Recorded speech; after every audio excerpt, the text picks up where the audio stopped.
现在测的是中升 R1560这台发动机。为什么不说测这台车呢？因为这台发动机比这台车更加有意义。中升中排主打的发动机有3台，一台呢是401，第二台呢就是560，第三台呢就是4缸的680。测一个品牌呢，就要先测它的发动机，因为一款发动机呢，它会装在多个车型上面。如果整车的核心发动机都不太行的话，那么它的综合实力是强不起来的。春风450那台发动机我测过很多了，后面就轮到龙芯的525那台，现在呢该轮到中升了。尽可能的把各大品牌主流的发动机给测完，测完数据出来了，那么排名就可以出来了。这台发动机呢，我在上个月的模展也看到过，装在它的 RC600 仿赛上面，也就是说以这个发动机的平台打造的仿赛车型。发动机代号 ZS272， 缸径72，行程 68.7， 排量的550，最大功率呢 43.5千瓦，8500转爆发，扭矩为55。数据呢和今天这台 R1560 一样，所以今天重点测发动机更具有意义。我测了这台发动机的加速、极速、震动、油耗，同时呢刹车也测了。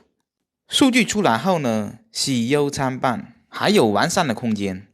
这台车呢齿比比较密，一档的极速在59，而二档的极速在89，500多的排量，二档破不了100是比较少见的。3档表显的极速在115， 4档为135，而5档是159， 6档表显的极速是175，而机子显示的是 174.5， 这个表显的误差率即使放眼全球也是难得的。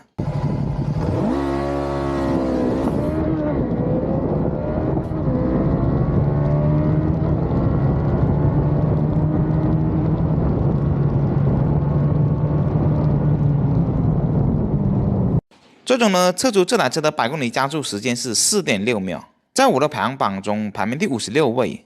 0到50呢 1.5 秒，但是50到100用13.1秒，对这个排量来说还是有点偏慢了。从0到100米、0到200米的尾数上看也是如此。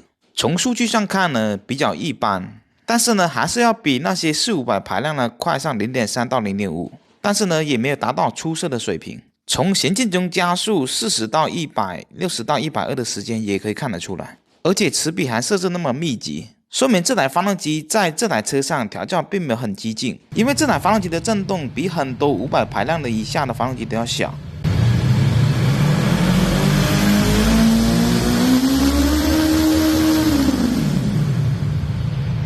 6500转以下呢，震动都比较小，震动主要集中在6500到7500之间。而过了7500呢，震动又会小一些。从整体的震动来看呢，震动的控制算是比较好的，因为它的排量达到了550，行程呢是 68.7， 所以它把震动控制的比较好。是不是很大一部分原因它把动力调成柔和了，然后在即将发布的仿赛上面 RC660 把动力又调了回来。虽然官方公布了这两台发动机的参数是一样的，但是呢我敢肯定他们的调教是不一样的，要不然100公里加速 4.5 秒，在这个排量仿赛上面是拿不出手的。要知道前江赛450它就 4.2 秒了，所以550这台发动机装在仿赛上面肯定是需要重新调教的。最终调的怎么样呢？只有试了才知道。接下来听一下发动机的运行声音。